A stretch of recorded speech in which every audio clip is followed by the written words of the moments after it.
Vamos ver lá justamente esta noção do que seja um espírito pseudo-sábio, que se encontra lá no Livro dos Espíritos, como nós já falamos.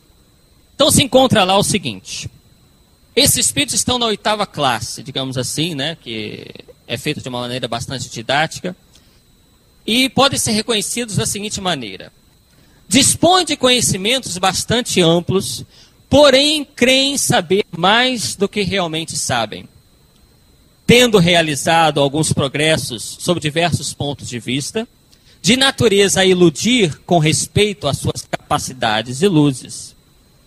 Mas, em geral, isso não passa do reflexo dos preconceitos e ideias sistemáticas que nutriam na vida terrena.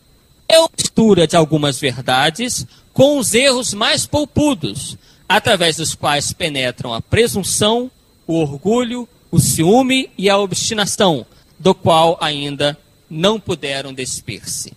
Então, esses são os espíritos pseudo-sábios, né? São espíritos que certamente nós vamos encontrar ditados interessantes, verdades, mas também meias verdades. Por quê?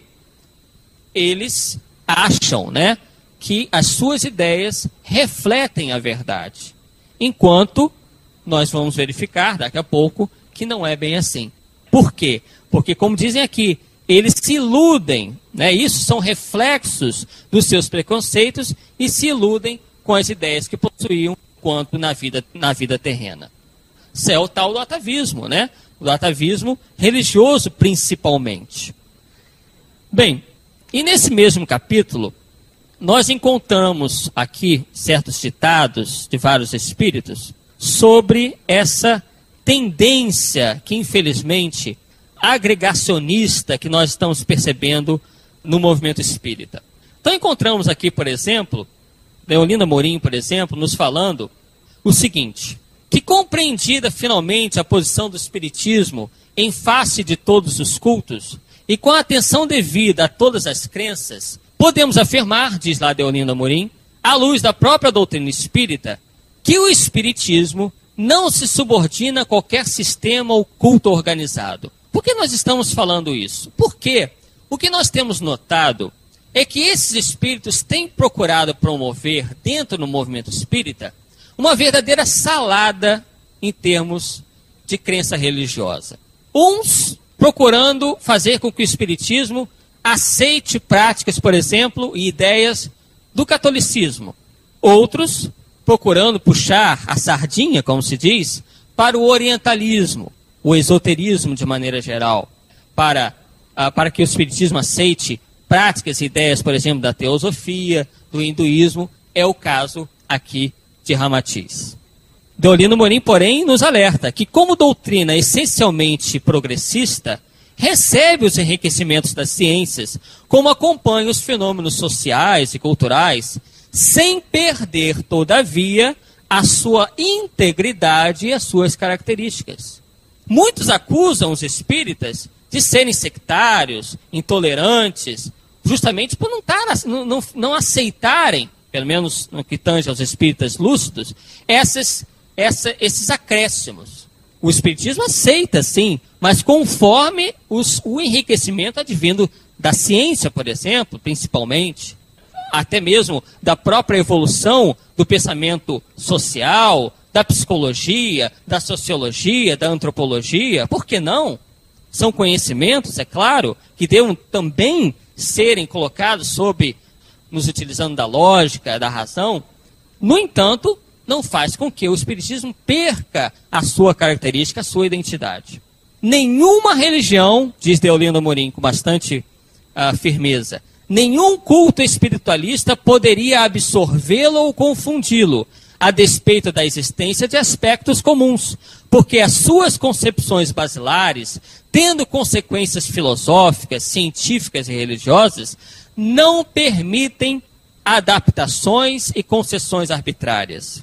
Desta proposição, consequentemente, chegamos à conclusão de que o espiritismo é uma doutrina que basta a si mesma, sem empréstimos nem acréscimos artificiais. Por que nós estamos, então, falando disso? Porque nós encontramos lá estas propostas, uma proposta diferente na literatura, né, nos livros assinados pelo Espírito Ramatiz. É o que nós aqui listamos no nosso livro, em vários capítulos que nós agora faremos alguns breves comentários, porque certamente não tem como nós aprofundarmos todo o conteúdo do livro em apenas uma reunião de 1 hora e pouco. No nosso primeiro capítulo aqui, Espiritismo e Deturpações, nós verificamos o alerta do Espírito Viana de Carvalho no livro Reflexões Espíritas, através do médium Divaldo Franco, sobre essa tendência nossa no movimento espírita atualmente de se trazer lá de fora coisas para o centro espírita. Ele nos alerta em relação a isso, dizendo o seguinte: e hoje, quando o Espiritismo sensibiliza milhões de vidas, o seu movimento parece deperecer, isto é, perder qualidade. Perdendo em qualidade o que adquire em quantidade. Vemos, infelizmente, dirigentes preocupados em encher as casas espíritas, atrair muitas pessoas, no entanto, abrindo mão da qualidade. Isto é, fazendo com que, por exemplo, as casas espíritas, em vez de se dedicarem ao estudo da doutrina espírita, que é o que efetivamente vai libertar as criaturas desse ciclo, erro, sofrimento, acabam, por exemplo, voltando-se tão somente, ou de maneira primordial, à assistência social, por exemplo. E às vezes nem é assistência social, é um mero assistencialismo, que tão somente vai atender aos estômagos vazios, que obviamente têm que ser atendidos também, mas não é por isso que nós devamos deixar de lado o ensino da doutrina, porque é isso que efetivamente vai libertar o espírito ali recalcitrante. Nós nos incluímos, né, nesse rol desse ciclo que nós acabamos de falar, erro e sofrimento, que faz com que nós venhamos a sofrer essas expiações, essas provas, enfim, para que nos libertemos disso, de modo a alcançarmos a evolução necessária, até mesmo para irmos para orbes mais adiantados, por que não? Esse é o objetivo. Se não estamos satisfeitos aqui com o planeta Terra, que procuremos nos esforçar para, então, irmos embora daqui conforme o nosso merecimento, a nossa evolução já alcançada. Então ele diz isso, né? Que há uma preocupação hoje de atender muita gente, no entanto, abdicando do essencial. Adeptos precipitados, diz ele lá, tentam enxertar conceitos supersticiosos no organismo impoluto da doutrina, que dispensa apêndices. Veja, novamente, né? Vemos aqui um espírito dizer, com muita propriedade, que o espiritismo dispensa apêndices. Não tem mais nada o que acrescentar. O que for acrescentado será por questão de descoberta científica, de coisas que certamente nós acreditamos jamais desmentirão aquilo que está na codificação espírita.